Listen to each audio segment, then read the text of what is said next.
నేను ఒక rule follow అవుతానండి. ఏంటంటే డాక్టర్ దగ్గరికి వెళ్ళి నీకు ఇది ఉంది, నువ్వు ఇది తినకూడదు అనే పరిస్థితి నేను తెచ్చుకోకూడదు. దేవుడు అనుదిన ఆహారం ఇచ్చేవాడు.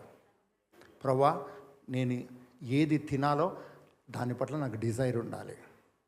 అదే నా నాలుక కూడా దానికి ట్యూన్ అవ్వాలి. నాలుక ట్యూన్ అయ్యి మైండ్కి అది వచ్చిన తర్వాత అది లేకపోతే ఎట్లా?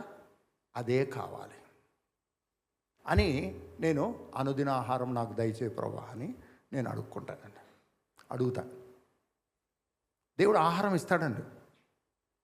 దేవుడు ప్రధానికి ప్రతి పూట దేవుడు ఇవ్వాలండి మనకు.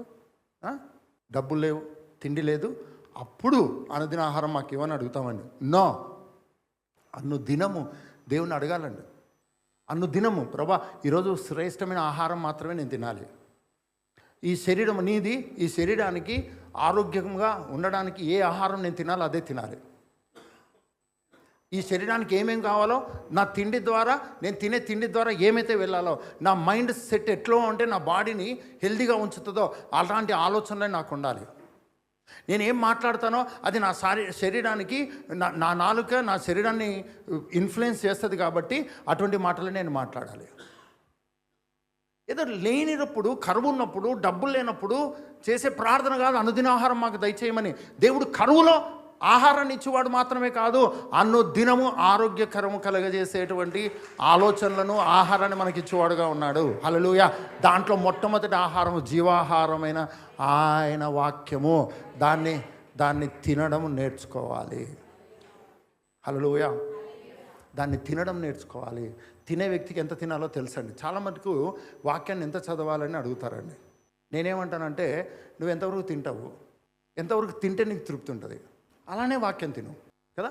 నువ్వు రోజు తినే ఆహారం గురించి నేను మాట్లాడట్లేదు. ఏదైనా శ్రేష్టమైనది ఉంటే ఎంత తినాలనుకో, అమ్మ మామూలుగా అయితే 2 ఇడ్లీలే తినాలని, ఈరోజు టేస్ట్ బాగుంది, ఇంకా చట్నీ గురించి మాట్లాడడానికి లేదు, 10 ఇడ్లీలు తిన్నాను. అవునా కదా? ఎవ్రీడే ఈ జీవాహారము ఒక విందు, గట్టిగా హల్లెలూయా చెప్దామని. అలా నీ క్రైస్తవ జీవితంలో ఈ జీవాహారాన్ని తినడము అన్నది నువ్వు చేయాలి.